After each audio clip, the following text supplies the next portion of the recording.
नमस्कार। आज हम बीएड प्रथम वर्ष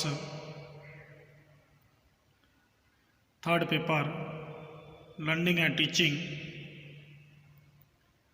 अधिगम और शिक्षण के अंतर्गत राष्ट्रीय जीवन में शिक्षा के महत्व या उद्देश्य Purposes of education in national life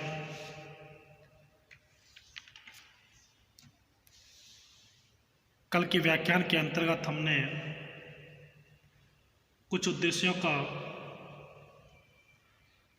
अध्ययन कर लिया था और आज उसी क्रम में अगला उद्देश्य आता है नैतिकता का प्रशिक्षण, ट्रेनिंग इन मॉरलिटी।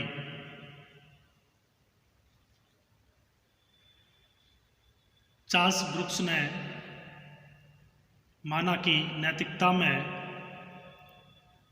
वे सभी गुण आ जाते हैं जो मनुष्यों के आचरण को नियमित करते हैं। इन गुणों से युक्त व्यक्ति राष्ट्र की बहुमूल्य संपत्ति बन जाता है। अतः शिक्षा का प्रमुख कार्य लोगों को नैतिक रूप से प्रशिक्षित करना है। बीचन ने भी कहा कि प्रत्येक युवक को यह याद रखना चाहिए कि सफल कार्यों का आधार नैतिकता है। व्यक्तित्व संबंधी अनेक गुणों में नैतिकता का गुण सर्वोपरि है। अगला है कुशल श्रमिकों की पूर्ति, सप्लाई ऑफ स्किल्ड वर्कर्स। राष्ट्रीय जीवन में शिक्षा या एजुकेशन का एक प्रमुख कार्य कुशल श्रमिकों की पूर्ति करना है। कुशल श्रमिकों के माध्यम से ही उत्पादन में वृद्धि कर सकते हैं। उत्पादन में वृद्धि के फलस्वरूप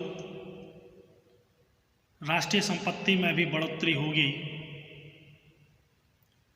हुमायूं कबीर ने भी कहा कि शिक्षित श्रमिक अधिक उत्पादन में योग देंगे और इस प्रकार उद्योग और व्यवसाय दोनों की अधिक उन्नति होगी। अगला उद्देश्य है नागरिक और सामाजिक कर्तव्यों की भावना का समावेश। इन calculation of civics and social duties. हमारा देश एक धर्मनिरपेक्ष गणराज्य देश है। वर्तमान परिस्थितियों में शिक्षा का एक प्रमुख कार्य यह है कि वह लोगों को इस ओर या इस प्रकार का प्रशिक्षण दे जिससे वे नागरिक के रूप में अपने राष्ट्र की निस्वार्थ भाव से सेवा कर सकें और समाज के सदस्य के रूप में अपने सभी सामाजिक कर्तव्यों का निर्वाह कर सकें। डॉक्टर जाकिर हुसैन के अनुसार प्रजातंत्रीय समाज में यह आवश्यक है कि व्यक्ति नैतिक और भौतिक दोनों प्रकार से समाज के जीवन को उत्तम बनाने के सम्मिलित उत्तरदायित्वों को सहर्ष स्वीकार करें। In a democratic society it is essential that the individual should cheerfully share the responsibility of making the life of society better both morally and materially। अगला आता है सामाजिक कुशलता की उन्नति, promotion of social efficiency. America के professor Bagle ने माना कि सामाजिक दृष्टि से कुशल व्यक्ति वह है जो राज्य पर भार स्वरूप प्रतीत न हो और दूसरों के कार्य में हस्तक्षेप न करे, जो समाज की उन्नति में यथाशक्ति योग देता रहे। इस प्रकार शिक्षा का यह कार्य है कि वह छात्रों को उन उद्योगों एवं व्यवसायों में कुशल बनाए जो न केवल उनके लिए वरन समाज के लिए भी उपयोगी सिद्ध हों। सामाजिक कुशलता में ही व्यक्तिगत कुशलता निहित होती है। अगला उद्देश्य है राष्ट्रीय हित को प्राथमिकता, प्रायोरिटी टू नेशनल इंटरेस्ट। आज की भौतिकता की चकाचौंध और पूंजीवादी अर्थव्यवस्था में व्यक्ति अत्यधिक स्वार्थी बनता जा रहा है। उसके प्राय सभी कार्य अपनी भलाई, अपने स्वार्थों को पूरा करने के निमित्त होते हैं, चाहे उनके कारण राष्ट्र व समाज रसातल में चला जाए। शिक्षा द्वारा इस मनोवृत्ति को बदलना चाहिए।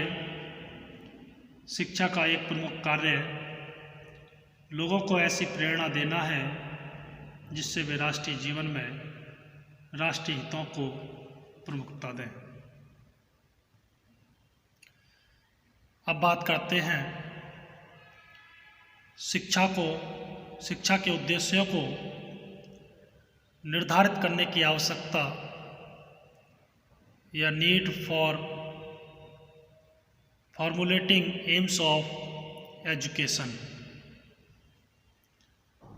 आखिर क्यों शिक्षा के उद्देश्यों को निर्धारित करने की आवश्यकता पड़ी?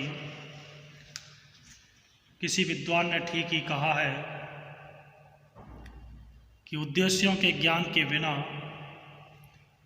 शिक्षक एक ऐसे नाविक के समान है जिसे अपने लक्ष्य या इष्ट का पता नहीं है, और बालक एक पतवार विहीन नौका के समान है जो किनारों पर भटकता रहता है।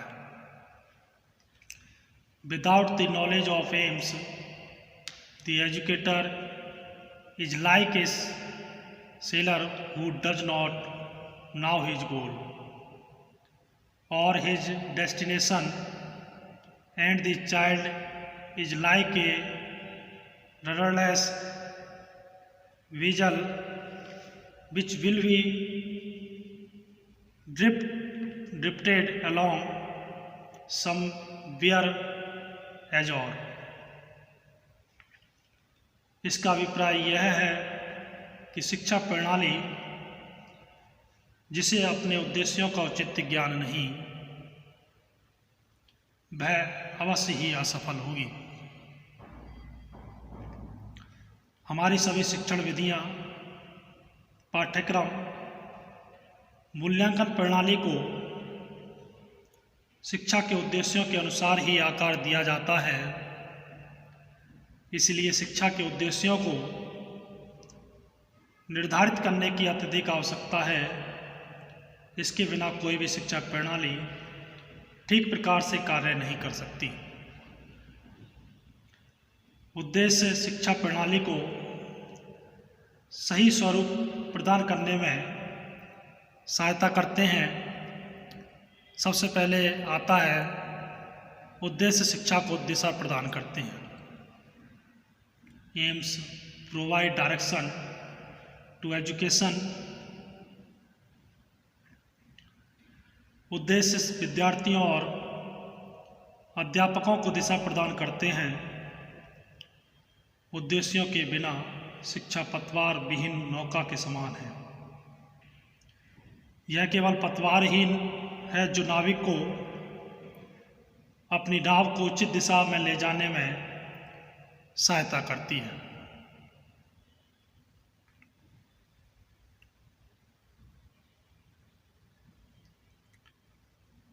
नहीं तो यह हवा की दया पर थपेड़ खाती रहेगी।